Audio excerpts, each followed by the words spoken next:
So we will start with this feeder plate here. Gotta take these screws out. We are using a 3/32 Allen wrench.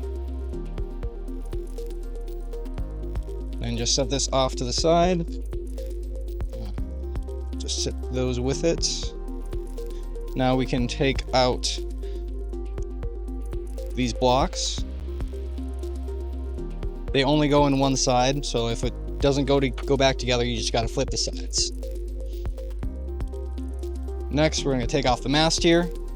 Got 4 screws. We're using a 1/8 Allen wrench.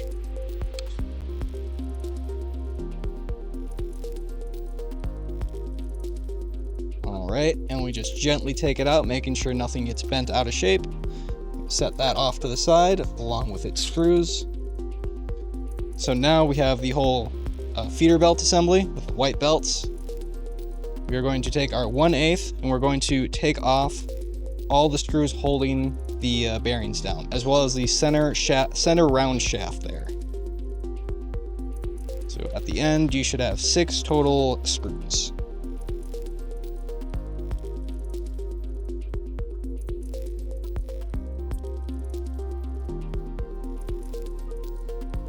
Alright, and then 3 of these bearing holders are exactly the same, so if you confuse them, it's not a problem. The one different one has a tension bearing on it. That one's pretty clear on where it goes. With all that out, now we can pop these out. So just gently let it pop out. Just have to pull it. And then once you get one popped out, the other will come out easily enough. I like to grab them all of them with my hands and then just pull it out. We can go ahead and grab the one shaft we want. And then it is a 5/32. All right, so under ideal circumstances, you could just unscrew whichever side you're going for. That's one screw there. It has your bearing. It does have a flanged edge, so make sure that it goes back in place just the way you took it off. And then it will have a little shim here. You want to make sure that you put that back on. It keeps the shaft from wiggling around. Right, and then we grab our Allen wrench.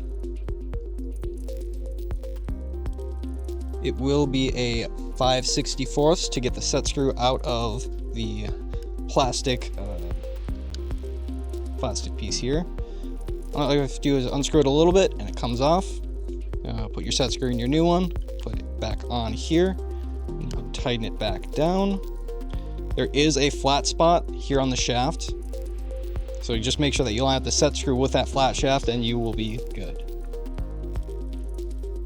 It would be the same situation on the other side, and under ideal circumstances, it will just come off like this. Same situation, same exact bearing, same exact shim, and same exact procedure for this side. So once again, order is your plastic cam, your shim, your flange bearing with the flange going towards the plastic, and then finally your screw.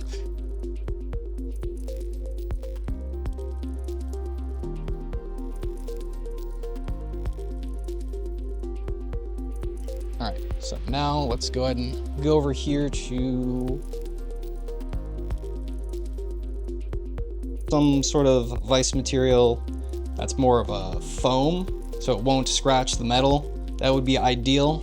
If you don't, just try not to tighten it too hard. But all you have to do is tighten it here, get as close to the edge as possible to minimize any possible damage to important areas. So if you're here on the side, you'll be fine. Don't mount it in the middle. Then you'll just kind of want to go here and just kind of hold the shaft and turn.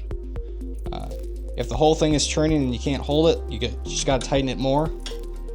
Just keep tightening it, and eventually one of your turns will break it free. And then you just repeat for the other side if the other side is also giving you trouble.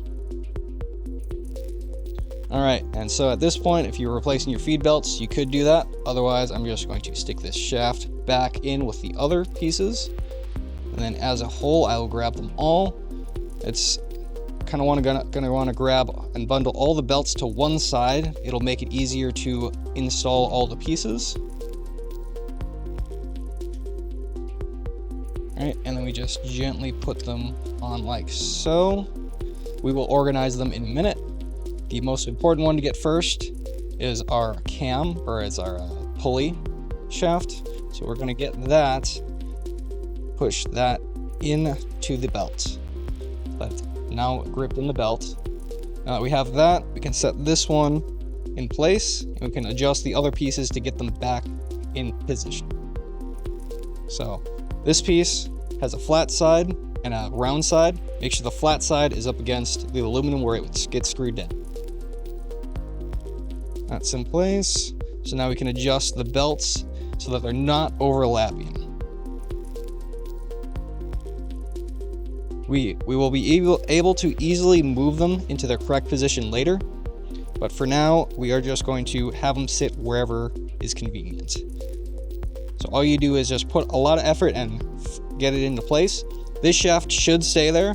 If you do have trouble putting this shaft in and or getting this shaft to stay still, you can always put your bearing hold down pieces in there, and that will keep it steady. Otherwise, once you have this shaft in place, I just like to hold it just to make sure it doesn't pop out, and I will begin installing them. You can do one at a time, or you can put them all in place. It does not make a big difference. As long as everything feels stable, you will be fine.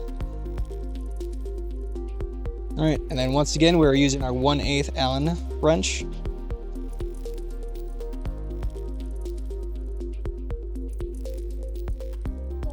All right, and I'm just gonna make sure they lay flat against the side rather than against the bearing. It's not too important for this to happen. I just make a habit of it.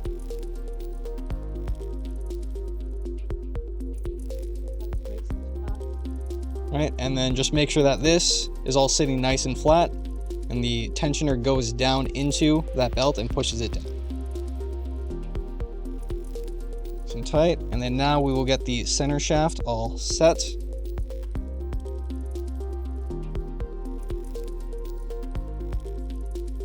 All right, those are in place.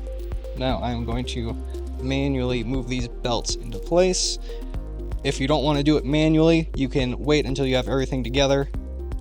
Well, you can plug it in, I'll say, and then just run it and kind of help the belts as needed. You should only touch these belts when they're running at lower speed so that you don't accidentally get caught up on them while they're moving.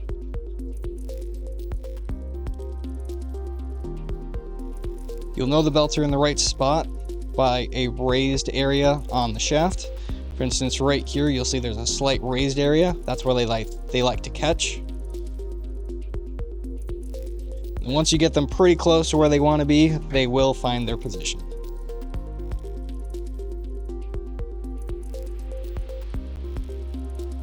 All right, now the belts are in place. So we're gonna put these pieces back on. Just make sure this bottom piece goes under this bar. Slides into position. Same with the other side. Please note that the two backplate mounting brackets have two black collars, which when installed correctly will face in and toward each other, as seen on screen. Then we'll put this back in. Just gently guide it in place. It might be a tight fit. It might be a not so tight fit. Just be careful with it.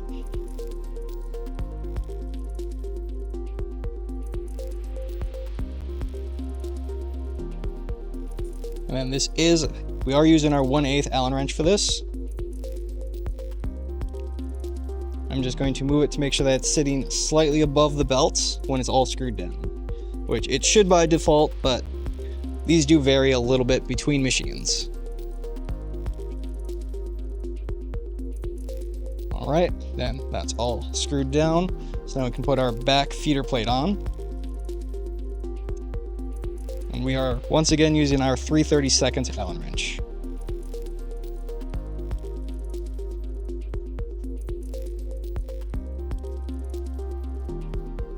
All right, and that's how you replace those.